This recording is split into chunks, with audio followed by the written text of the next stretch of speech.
listening to The Breakfast Show on Faith FM with Skafy and Lawson. This is a special big camp edition.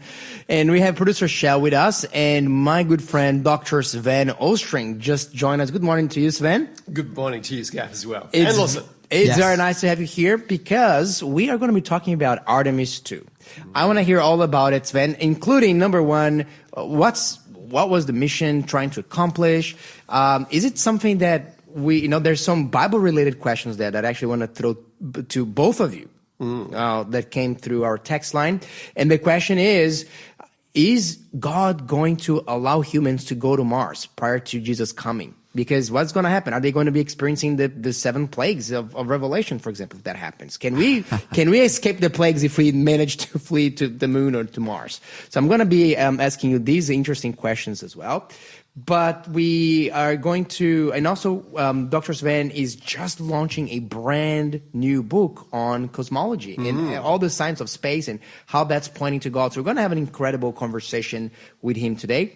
And Sven, let's start with Artemis 2. Tell us a little bit about it. And also, one more thing that I have to put it on our list here. We don't forget to talk about the broken toilet of the Artemis and what happened there. Because it's a bit of an interesting story.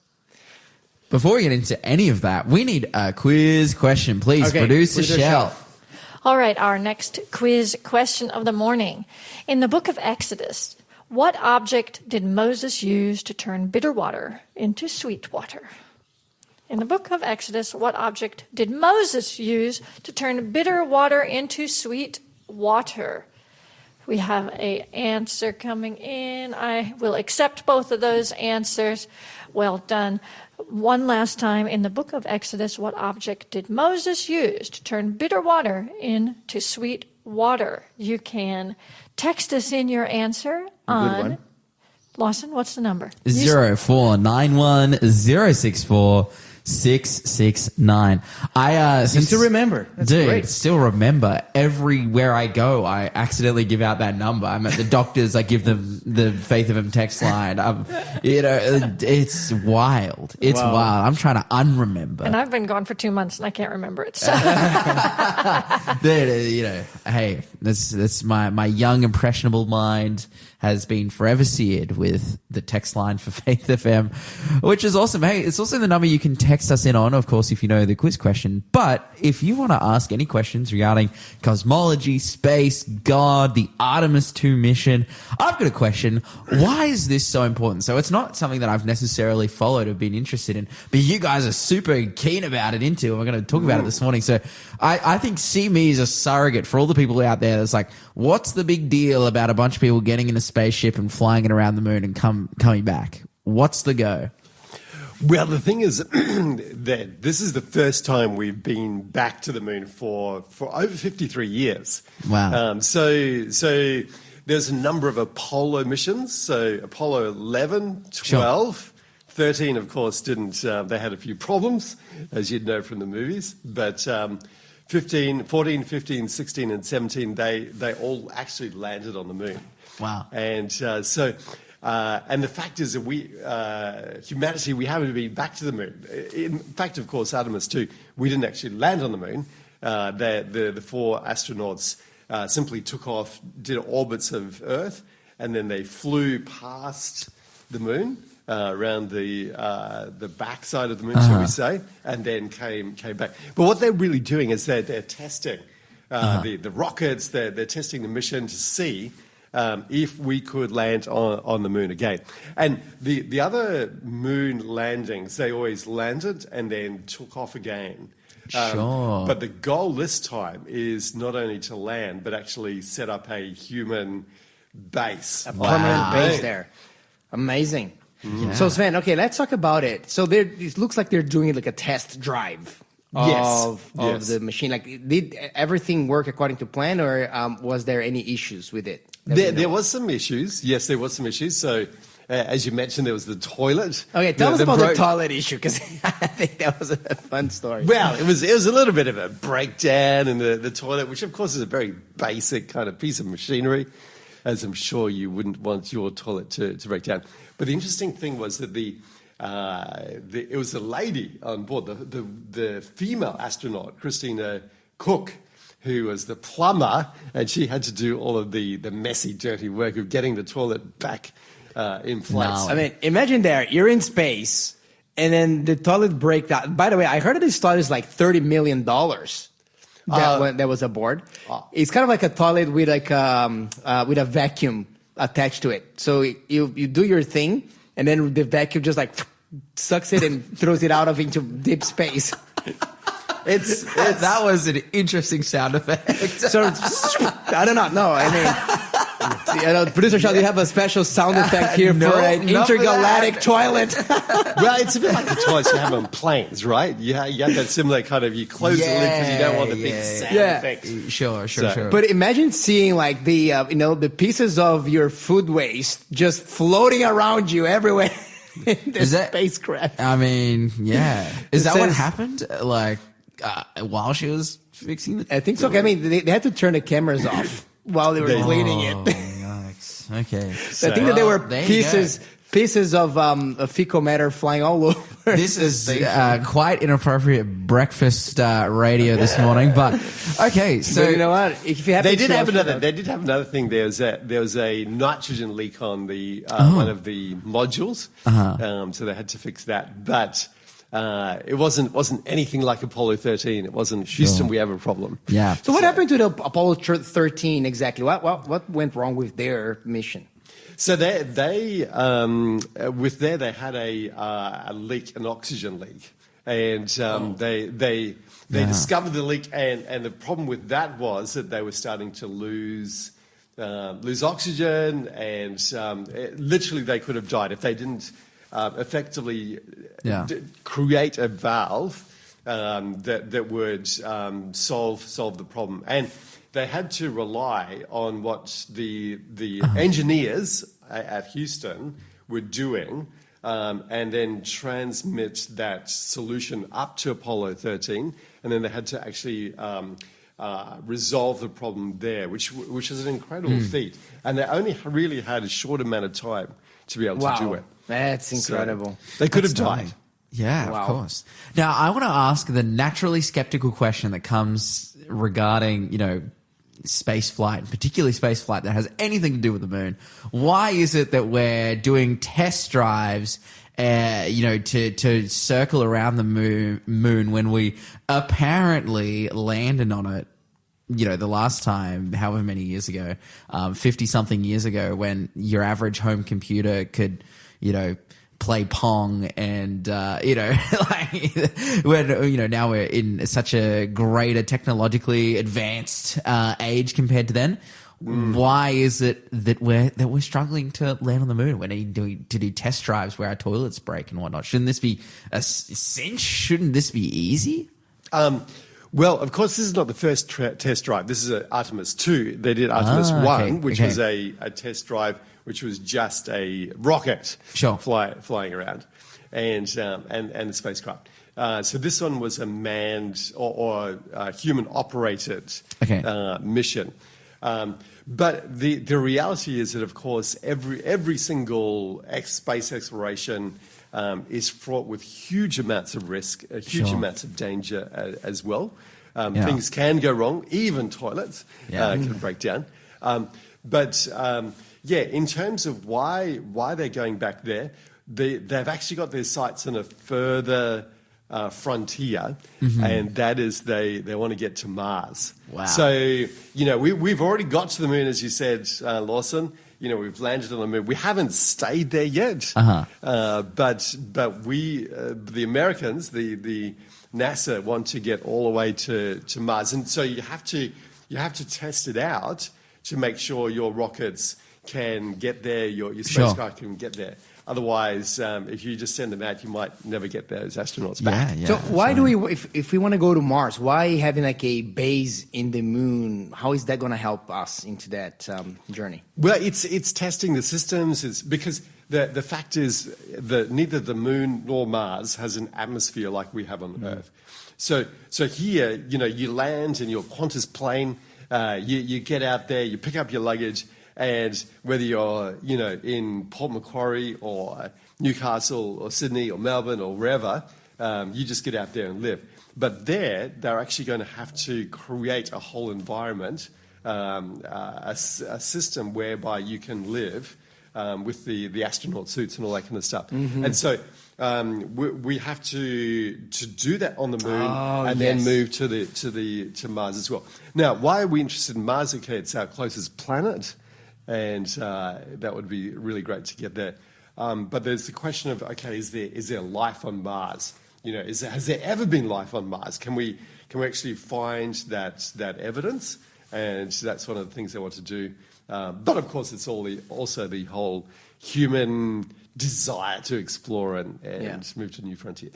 Look, I have this impression that this is a desire. A lot of people criticize it because, look, it is a little bit of an extravaganza if you come to think of it. In our day and age, like just these rockets, the boosters, that they cost you like $4 billion, and they are like a one use only, totally disposable. So after they launched the space capsule out of the atmosphere, boom, $4 billion just gone like that. So it looks but at the same time, I kind of don't really blame it, because I think this is something that. Do you think that God would permit these kinds of desires? Do you think that we are created to desire for these grand accomplishments, or do you think this is a consequence of sin and we're just losing it and we're not satisfied and content with what we have here? I think that God has created us with this deep desire to explore. I mean, the universe is God's playground in many ways, where he gets to just create and make beautiful things, and the images that Artemis 2 sent back were just stunning. Earth rises, Earth sets. Eclipses of the sun, just really, really amazing. And when you see something beautiful, you want to go there and check it out and find out. The other thing too, though, is this is not just human people kind of dreaming about things. When we go to the Bible, it actually indicates not only the Bible, but spiritual books, like Great Controversy and other books which we really, really love. There's an indication there that once the whole plan of salvation has been wrapped up and resolved, that God will actually take us on his own tour of space. And we'll no longer need rockets. We'll no longer need, toilets that break down. We will have the divine tour guide. That will be amazing. Cannot wait for that one. You're listening to the Breakfast Show podcast on Faith FM. Positively different. And right now, we need a quiz answer. Please, producer Shell. Indeed, we do. We can have a quiz answer for you. So we had the question about what Moses threw. How did he rescue the water, I guess, turning the bitter water into the sweet water? And it was wood. Yeah. Whether it was the full tree or just a stick of the tree. It doesn't really say in the English, but a lot of people just assume it was a stick, not the whole tree. But it says the tree. There you go. Okay, so he threw a tree into the water and boom. Which is a symbol of the cross. The cross, because the cross is also called a tree. It was another, the nickname for the cross, like the torturing cross, was the tree. And when you're throwing the tree at the bitter waters, it transforms it into sweet water. So this is what happens with Jesus. When we have our bitter life and we receive the cross and we get exposed to the cross, we let the cross come into our life, then the bitterness is transformed into sweetness. Yeah, absolutely. But I guess the thing that comes to mind is that you could ask from a scientific perspective, how could that happen? And the key is that we have to recognize that God can work supernatural miracles that go beyond. You try and throw a branch into brackish water, nothing much will happen. It's not going to work. But when God does something, he can work miracles. Yeah, that's a good point. Good point. Absolutely. And I mean, speaking of, science and God and the intersection between those two things, we've been talking about the Artemis launch, the Artemis 2 rocket that circled the moon and came back over a period of 9 days, rockets that cost, like, I'm thinking, how can one booster cost $4 billion? But we're talking about something with such complexity and research and development, the amount of time and energy that was spent putting this thing together, because I'm like, oh, well, how much does the motor in my car cost? I don't know, probably to do, like the individual motor itself, maybe like $10,000. I'm not accounting necessarily for all the R&D costs because it's divided as it's like, a product for mass consumption. But I just started thinking like, Lawson, your car motor doesn't take you to the moon. As I started to realize, I was like, man, what's the big difference? I guess it's bigger and it makes more power, but it also doesn't take you to the moon. It's a good question, but also, like, why didn't they use the Elon Musk's reusable rockets? Because these ones are way cheaper. This one you can reuse all the time. Well, those rockets only go out just beyond or into the atmosphere at a point where we say, okay, that's space. But then they come back in.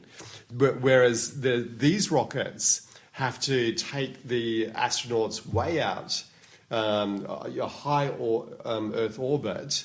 They have to circle the Earth. So in terms of oxygen, in terms of fuel, in terms of, and then they have to travel all the way to the moon, circle around the moon, get, slingshot round, and then come back. They have to re-enter the Earth's atmosphere.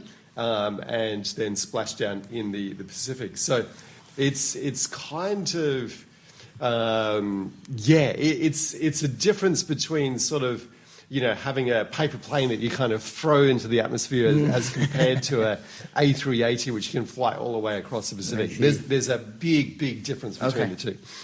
And Sven, tell us a little bit about your book. What prompted you to write a book about cosmology? Was that an area that you have always been fascinated? Yes. I have always really been fascinated with cosmology because cosmology is talking about basically the biggest topic that we can, which is about the whole universe. Wow. I mean, there's only one topic bigger than cosmology in terms of, shall I say, size.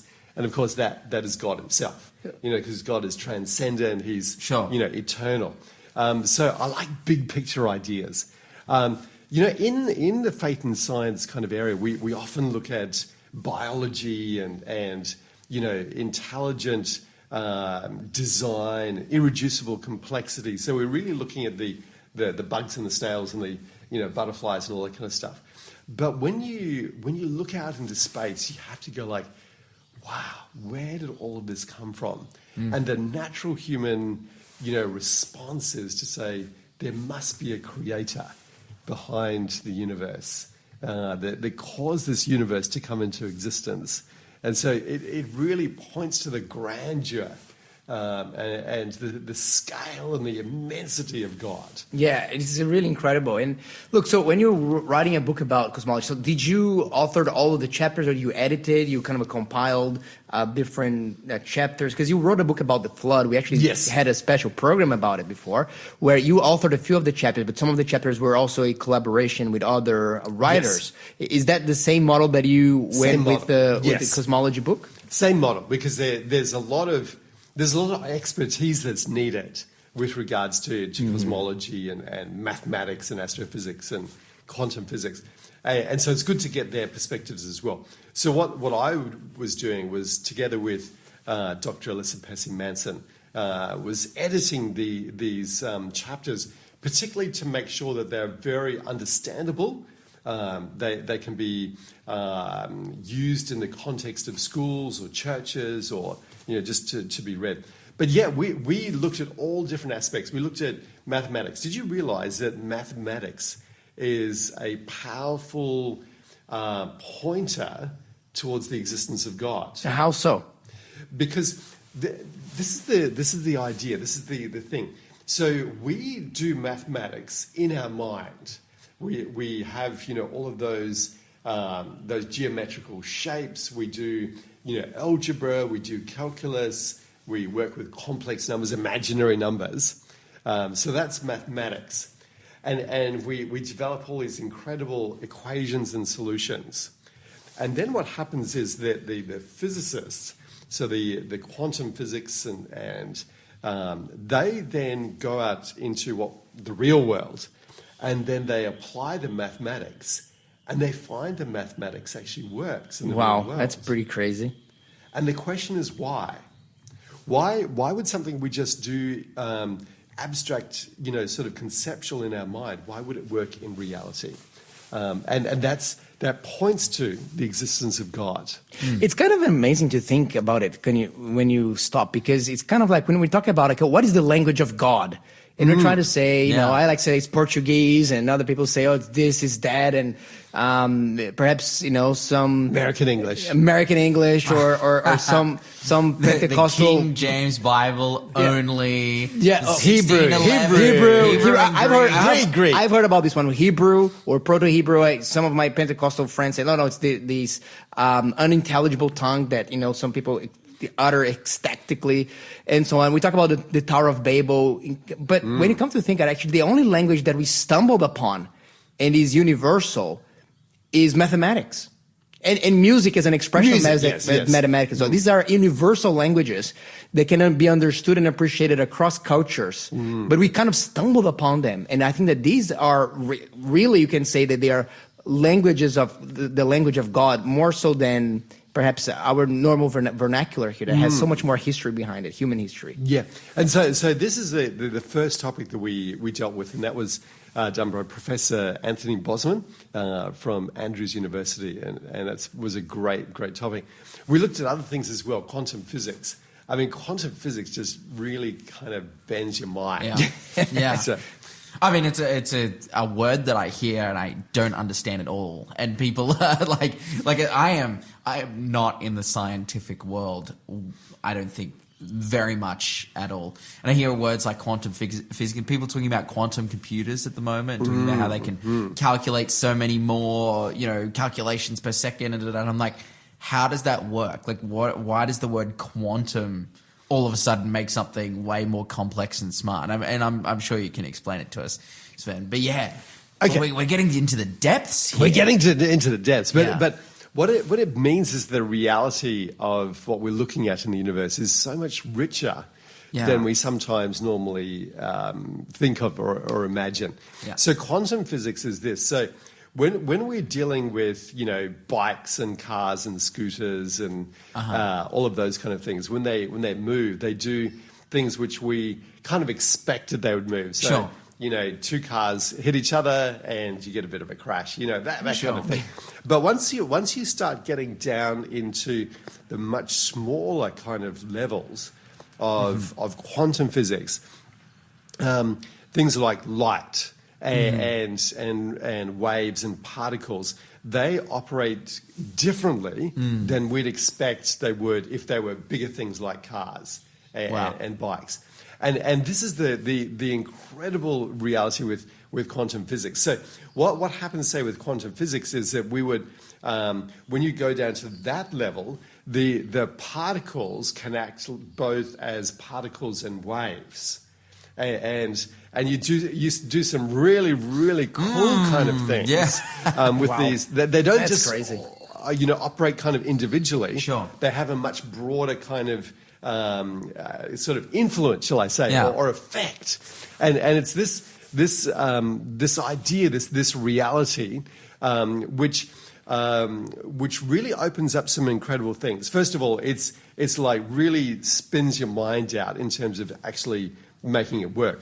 But the other thing too is that it opens up the possibility and the opportunity that God could actually step in and do things like miracles. So in the classical idea, if you've got like billiard balls or pool balls, all the balls go this kind of direction, and you can calculate where they're at. Then that's all that can happen. You can't have this intervention, or that's the classical way of thinking about it, which is not actually true. But if you go with quantum physics, God can do some amazing things. You're listening to the Breakfast Show podcast on Faith FM. Positively different. We are having our special Big Camp edition here at the chapel in Big Camp. Let us know, are you here at Big Camp? We would love to catch up with you. Text 0491 064 669. If you are not at Big Camp, hey, make plans to come next year in April. It's an amazing time. I mean, even now, if you're like up the road from us, if you are near the kind of Coffs Harbour, Kempsey area, and PMQ, you know, and you're like, you want to come for the weekend or come for a day, get up here. If you want to go for a jog, actually speaking of a jog, we got a message from Wayne, and Wayne said, hey, good morning, blessings. I did the Canberra Marathon yesterday, 3 hours, 28 minutes. Well, that's really fast. That is crazy. I was able to glorify God's message by talking to runners on the way. Man, 3 hours and 28 minutes. Like, Wayne. That's awesome. Do you have like a rocket engine behind you? What's going on? Like, you're so fast, like sub 4 hour marathon. That's That's so really impressive. I haven't done a marathon, but if I do one, I'm expecting my time to be at least 5 hours. At least. Okay. Like 3 hours and 28 minutes. It's very fast. Yeah. Lawson's going like, you do it, Skafy, you do it. Yeah, go for it. No, I'm backing him all the way. You know, he says things to me, I'm going to do a half Ironman. You got this, buddy. No, that's only a half marathon plus a million Ks of swimming and cycling. You know, dude, not actually a million, but you got this, bro. Thank you. I believe. Thank you, Lawson. You're I believe. one of my biggest supporters here. Yeah, 100%. Sven, we also got a message here before you talk about the connection between quantum physics and cosmology. We got a message here from Freco. He says, hey, shouldn't we be looking after and fixing our own planet Earth before exploring other planets? What do you think? Yeah, no, that is a very, very good question, because it comes down to this issue that it takes a lot of energy and money and time and resources to send people to the moon. I could use $4 billion right now, you know, here on Earth for various things. Why are we sending it up into space in rockets that we don't get back? Well, I think the first thing is this: there's a bit of a competition going on. So previously, in the 1970s, it was Russia and United States of America. And they were trying to figure out who would get to the moon first. And of course, the first person into space wasn't an American, it was a Russian, Yuri Gagarin. Gagarin. And he was the first person out into space. And so, of course, the Americans were very, very keen to get out there and actually make it to the moon.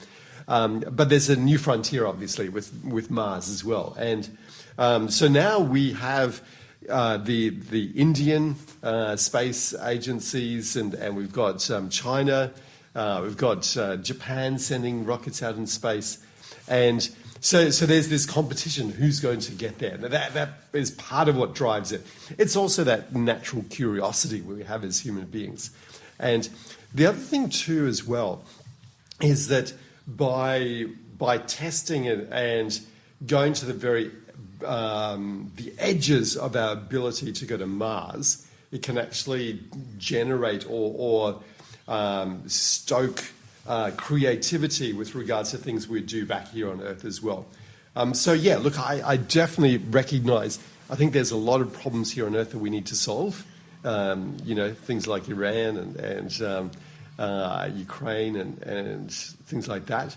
But at the same time, we need to be thinking big. We can't just wait to solve all the problems, because there's always going to be problems here on Earth. This is what kind of Jesus says. You know, you're always going to have the poor with you. Yes. It's not going to solve that problem. And I think that the way that I relate to that question is kind of like with mission. You can say, look, there are people in Australia that have never heard about the name of Jesus before, or certainly have not heard a compelling explanation about who Jesus is. Why would we go overseas? Why would we go to North Korea? Why would we go to Iran? Or why would missionaries go to other places? Or why support people in these other affected areas if we have people suffering here? And my question is, hey, why don't we do both? Why don't we dedicate 80% of our energy to things that are locally, but we also practice this generosity with the gospel or otherwise with other things? So I think that there is a space for both and. Yes, and it just means that we can. We're not limited. We're not kind of bounded by just having to keep plowing on here on Earth, trying to solve all their problems. Yeah. Okay, Sven, tell me what's the connection then between, you were talking about quantum physics, and which is like the physics of these really tiny little small particles like quarks and bosons and all these kinds of particles that behave weirdly and differently. We have like some very mind-boggling properties like shape-shifting and appearing and disappearing, and you don't know where they are. So how is that connected? What is quantum physics doing in your cosmology book? I thought that you have to write a whole book on quantum physics, but they're so opposite. Yes. Well, I guess that's part of the attraction, because you go from quantum physics, you go from the very, very small and minute to cosmology, which is the very, very big and at the cosmic large-scale structures of the universe. But of course, the first reason is that to understand the universe, the only way we can do it is by interacting with light. And light is made up of particles, photons, but it's also a wave as well. So immediately, when you're talking about quantum physics, that's the way we're actually interacting with the universe. We're receiving these radio waves, we're receiving light, and then we're having to work with that. Of course, all of the things that around us, including planets and stars, that they are made up of particles, subatomic particles. So it's just part of the broad kind of spectrum. But the other thing too is, as we were talking about just before we played the song, is that the question that we need to ask ourselves, and this is a very, very big question, is does God or can God work supernatural miracles at either the quantum physics level or the cosmological level? Does God do that? Yeah, great question. Because there's a lot of people out there who would say that no, God doesn't or cannot or will never work supernatural miracles. And so what we're doing is we're saying, okay, well, let's go down to the quantum physics level at the very lowest level, and is there an openness at that kind of level for God to step in and do things? And yes, there is. All right. I mean, this is probably within the pages of your book, but can you give us a little taster of what that looks like? Okay, I can give you a taste of it. Imagine that we've got a box. Okay, so just picture this, a box, and inside the box we've got an electron. Imagine that. You've got a particle. Yeah. Now, that particle is not just going to stay in one place. It's going to be going everywhere in the box. And so quantum physics actually tells us that the what we call the distribution, where it might be. Just kind of imagine like a map of where this quantum this electron is. Now, in terms of classical physics, you would say that the box limits where that electron can be. But with quantum physics, there is the possibility that the electron actually ends up outside the box. And you're going like, how does that happen? And what that means is that it's telling us that things can happen that we don't normally expect. Does that make sense? Okay. And so this gives us a window. It gives us a picture into the reality that we see around us could be much, as I said, richer and more fascinating than we ever imagined. Sure. Would Now, there be miracles in the Bible that you can point to that kind of allude to that? Yes, and that is exactly right. That is exactly right. Because in the Bible, it talks about how Jesus' followers, his disciples, his friends, were in this apartment in Jerusalem, and they were grieving because he had been crucified. And then, lo and behold, suddenly Jesus appears in the room, even though the door was locked. And you and I go, or if you're slightly skeptical, you're going like, well, how is that possible? How is that possible? But, quantum physics actually says, well, it is possible. It is possible that God, Jesus could appear inside that room even though the doors were locked. And so why would we explore it? It's because, first of all, we need to understand reality. Sure. But secondly, we want to be very real and open to the idea of God performing miracles. Yeah, absolutely. And so I can imagine in that particular space, so we're saying like God, manipulated, the properties of quantum physics and, based on that principle, that is how he could have manifested, in that time. And even for me sitting here right now as someone who has very little understanding of quantum physics, I'm like, oh, well, it was a miracle. That's what miracles are. They're things that aren't normal, but it's like, oh, we can actually understand what systems that are established that we can observe. Oh, this is the thing that was manipulated, that was changed, that was reordered and rearranged in such a way that enabled Jesus to do these things. And ultimately, then what we're saying is that God has the ability to manipulate these systems Beyond our expectations. Beyond our expectations, Yes. especially because he invented them. That's right. He created them. He Yeah. is the author of them. Now, a very important point is this, is I'm not claiming that Jesus used quantum physics to enter Sure. into the room. He wasn't limited. He could have done it in many other ways. But the point is that quantum physics really opens this up. You can no longer say, well, God can't do miracles. In fact, even with the classical physics, even with Isaac Newton's version of physics, it doesn't stop God from doing miracles. Sure. But the key is that with this understanding of the universe, of the understanding of particles, suddenly we need to recognize, it's not just what we expect. It's not just saying we've got a box and God is limited by the box. Sure. Absolutely. Which leads me to ask one question here, Sven. Do you think, fundamentally, when we are talking about God's miracles, when God does a miracle, is he bending the laws of physics, kind of ignoring them and overruling them, or is he working within the laws of physics, but laws that we don't know about?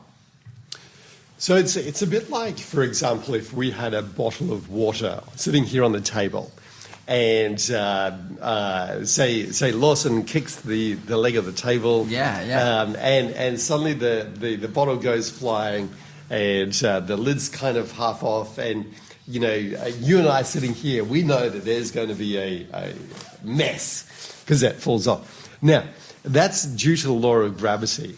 You and I, Skafy, can reach over and grab that bottle and intercept the trajectory, the pathway down to being a mess.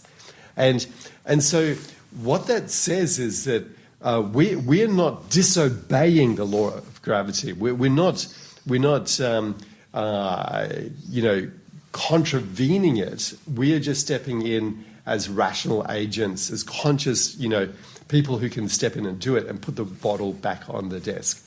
And so what it's really saying is that, the universe, we can see it like a big machine, but that doesn't mean to say that God cannot do things which are not contradictory to the laws of physics, but he can work in it and achieve his purposes, which may not be what would occur naturally if the laws just or things just followed the natural laws as we normally observe them.